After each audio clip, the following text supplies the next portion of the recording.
ৰহাৰ চাপৰমুখত সোমবাৰে এক বৃহৎ বিনামূলীয়া চিকিৎসা শিবিৰ অনুষ্ঠিত হয়। চাপৰমুখ বি খানচাৰিয়া উচ্চতৰ মাধ্যমিক বিদ্যালয়ত শুশ্ৰূষা সেতুৰ অধীনত প্ৰশাসনৰ দ্বাৰা ৰহা সমষ্টি ভিত্তিত এই মেগা চিকিৎসা শিবিৰ অনুষ্ঠিত হয়।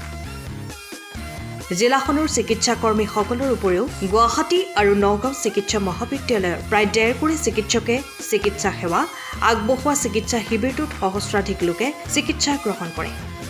ৰহা সমষ্টিৰ বিধায়ক শশীকান্ত দাসৰ লগতে ৰহাৰ সমজিলা আয়ুক্ত ডক্টৰ অংকিতা বৰা, ৰহাৰ ৰাজচক্ৰ বিষয়া সুপ্ৰভা ৰয়, নগাঁও জিলা আয়ুক্ত দেৱাশিষ শৰ্মা উপস্থিত থাকে।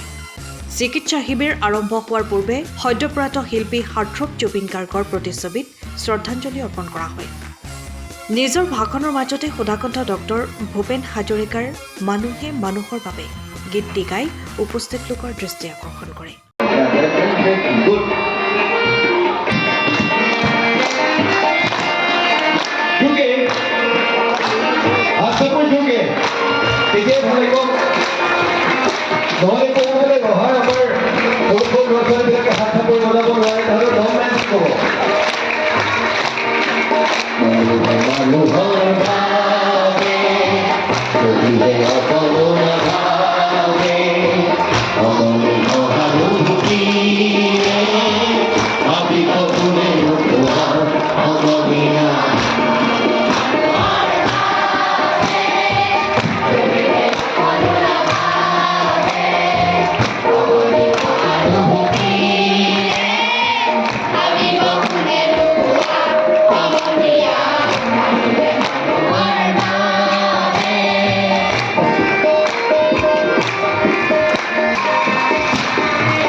শুশ্ৰূষা সেতু অসমৰ জনপ্ৰিয় মুখ্যমন্ত্ৰী ডক্টৰ হিমন্ত বিশ্ব শৰ্মা ডাঙৰীয়াৰ বলিষ্ঠ নেতৃত্বত আজি সমগ্ৰ অসমতে প্ৰতিটো সমষ্টিতে শুশ্ৰূষা সেতুৰ জৰিয়তে আমাৰ যিসকল দিব্যাংগ, যিসকল শাৰীৰিকভাৱে ক্ষতবিক্ষত বা যিসকল আমাৰ শাৰীৰিকভাৱে অংগক্ষত, এনেধৰণৰ যিসমূহ আমাৰ শিশু 0 to 18 18 বছৰ বয়সলৈকে আমাৰ যিসকল শিশু আমাৰ এতিয়াও ৰোগাক্ৰান্ত হৈ আমাৰ সমাজখনত জীৱন ধাৰণ কৰিব লগা হৈছে, এই শিশুসকলক যাতে আমি আজি শুশ্ৰূষা সেতুৰ জৰিয়তে, আজি মেগা হেল্থ কেম্পৰ জৰিয়তে আমি তেখেতসকলক চিনাক্ত কৰি তেখেতসকলৰ ৰোগসমূহ চিনাক্ত কৰি তেখেতসকলক উপযুক্ত চিকিৎসাৰ ব্যৱস্থাৰ জৰিয়তে প্ৰয়োজন হ'লে গুৱাহাটী আৰু তাতোতকৈ যদি প্ৰয়োজন হয় আমাৰ বাহিৰলৈ নি হ'লেও আজি সেইসকল আমাৰ ৰোগাক্ৰান্ত শিশুক সুস্থ কৰি তোলাৰ বাবে অসমৰ জনপ্ৰিয় মুখ্যমন্ত্ৰী ডক্টৰ হিমন্ত বিশ্ব শৰ্মা ডাঙৰীয়াই এই ঐতিহাসিক কাৰ্যসূচী গ্ৰহণ কৰিছে।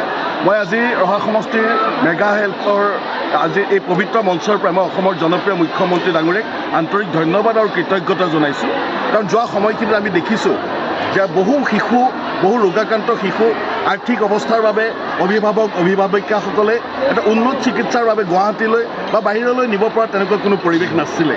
আজি তাৰ ফলত সেই ৰোগাক্ৰান্ত শিশুসকলক বুকুত সাৱটি আজি আমাৰ নিম্ন মধ্যবিত্ত বা নিম্ন শ্ৰেণীৰ আমাৰ উপাৰ্জন বা নিব পৰাকৈ আৰ্থিক ব্যৱস্থা নথকা আমাৰ এই দুখীয়া পৰিয়ালসমূহ আজি ভগৱানৰ ওচৰতে একমাত্ৰ সাৰথি কৰি পেলাই বুকুত হিয়া ঠাকুৰি তেওঁলোকে এটা দুৰ্বিষহ জীৱন যাপন কৰিব লগা এক অৱস্থা হৈছিল। এই কথাখিনি যোৱা সময়খিনিত অসমৰ জনপ্ৰিয় মুখ্যমন্ত্ৰীগৰাকীয়ে মৰ্মে উপলব্ধি কৰি আজি আমাৰ সমাজৰ এইসকল দুৰ্গত শিশুক উন্নত চিকিৎসাৰ জৰিয়তে যাতে শুশ্ৰূষা কৰি তেওঁলোককো যাতে আমাৰ সাধাৰণ মানুহৰ জীৱনশৈলীৰ লগত মিলিব পৰাকৈ তেওঁলোকে যাতে জীৱন নিৰ্বাহ কৰিব পাৰে তাৰ প্ৰতি লক্ষ্য ৰাখি মুখ্যমন্ত্ৰীগৰাকীয়ে এই ঐতিহাসিক কাৰ্যসূচী গ্ৰহণ কৰিছে। আমি আন্তৰিক ধন্যবাদ জ্ঞাপন কৰিছোঁ ৰহা সমজিলাৰ আয়ুক্ত আমাৰ ডক্টৰ অংকিতা বৰা ডাঙৰীয়ানীক, আমাৰ বাৰপূজীয়া স্বাস্থ্য বিষয়া আমাৰ HDMHO ডক্টৰ গুণগোবিন্দ দত্ত ডাঙৰীয়াক, আমাৰ পঞ্চায়তৰ প্ৰতিনিধিসকলক, আশা কৰ্মীসকলক, আজি সকলোৱে আমাৰ স্বাস্থ্য বিষয়া আমাৰ যিসকল আছে সকলোৱে ঐক্যবদ্ধভাৱে আজি PRI মেম্বাৰ আমাৰ জিলা পৰিষদ আঞ্চলিক পঞ্চায়তৰ সভাপতি আমাৰ সকলো আমাৰ ভাৰতীয় জনতা পাৰ্টিৰ সমূহ কাৰ্যকৰ্তা একত্ৰিত হৈ আজি এই কাৰ্যসূচীভাগ সফল ৰূপায়ণ কৰাৰ ক্ষেত্ৰত আজি যোৱা কেইদিনমানৰ পৰা যিটো প্ৰস্তুতি সন্দৰ্ভত যিখিনি তৎপৰতা অৱলম্বন কৰিলে তাৰ বাবে আজি সফলভাৱে আপোনালোকে দেখিছে আজি সফলভাৱে আমি আজি এই শিবিৰটোত প্ৰায় 4,000 এনেকুৱা দুৰ্গত শিশুক আমি চিকিৎসা কৰিবৰ কাৰণে ইতিমধ্যে আমি ব্যৱস্থা গ্ৰহণ কৰিছোঁ। আমাৰ যি এই স্কুলৰ প্ৰাংগণতে বিভিন্ন ধৰণৰ সাধাৰণ যিসমূহ সুন্দৰকৈ আয়োজন কৰা হৈছে। প্ৰথম কথা মই এষাৰ ক'ম যে আমাৰ নগাঁও গোটেই যিমানখিনি সমষ্টিত আমি পাতিলোঁ তাত এনেকুৱা ধৰণৰ ষ্টেজ এনেকুৱা ধৰণৰ আয়োজন মই ক'তো দেখা নাই। তাৰ বাবে মই আয়োজকসকলক বিশেষভাৱে CDC মহিলা আমাৰ CDC ডাঙৰীয়ানীক আৰু আমাৰ বিধায়ক মহোদয়ক বিশেষভাৱে ধন্যবাদ জনাব বিচাৰিছোঁ। ইমান সুন্দৰকৈ আয়োজন কৰিছে আৰু এই স্বাস্থ্য শিবিৰ সম্পূৰ্ণভাৱে পৃথক সেইটো আমি জানো, এটা ব্যতিক্ৰমী এটা পদক্ষেপ চৰকাৰৰ তৰফত। ইয়াত আমাৰ যিসকল বিশেষজ্ঞ আহিছে এনে সচৰাচৰ দেখা পায় যে কেতিয়াবা ভিতৰুৱা অঞ্চলত থকাৰ বাবে বা আৰ্থিক দুৰ্বলতাৰ বাবে বহুতে সেই বিশেষজ্ঞৰ ওচৰ গৈ নাপায়গৈ। আজি সেই বিশেষজ্ঞসকল তেওঁলোকৰ দুৱাৰ দলিলৈ আহিছে, তেওঁলোকক দেখুওৱা হ'ব আৰু অকল ইয়াতে তেওঁলোকক দৰৱ জাতি দি পেলাই ইতি নকৰি তেওঁলোকক প্ৰয়োজন সাপেক্ষে তেওঁলোকক লৈ যোৱা হ'ব।